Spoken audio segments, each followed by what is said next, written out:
Il-Partit Nazzjonalista jikkundanna il-kummenti tal-Ministru Michael Farrugia li jiġġustifikaw il-vjolenza domestika.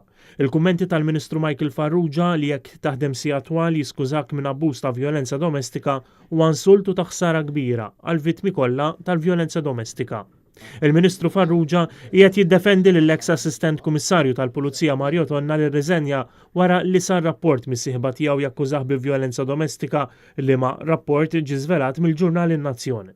Fi stqarrija l-kellim tal-Oppożizzjoni għad-Drittijiet Ċivili u Viċi Kap għall-Affarijiet tal-Parlament David Aġus u l-kellim għall-Intern Beppe Fenekadami qalu li huwa inaċċettabbli li uffiċjal tal-Korp tal-Pulizija jwettaq reati ta' vjolenza domestika iżda aktar gravi li l-Ministru Michael Farrugia responsabbli mill-korp jipprova jitfa' kollox taħt it-tapit u jiġġustifika dan għax il-persuna msemmija tkun għamlet ħin twil ta' xogħol.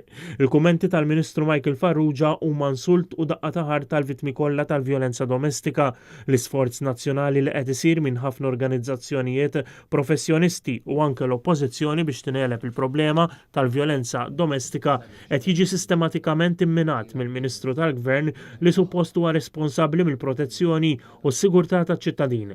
Mhux tal il-Ministru ma ħawx passi u keċċa l-Assistent Kummissarju Mario Tonna iżdar minn hekk il-Gvern tiegħu taħ żewġ promozzjonijiet u issa qiegħed jipprova minn kliemu jiskuża lil min wettaq dan l-allegat reat.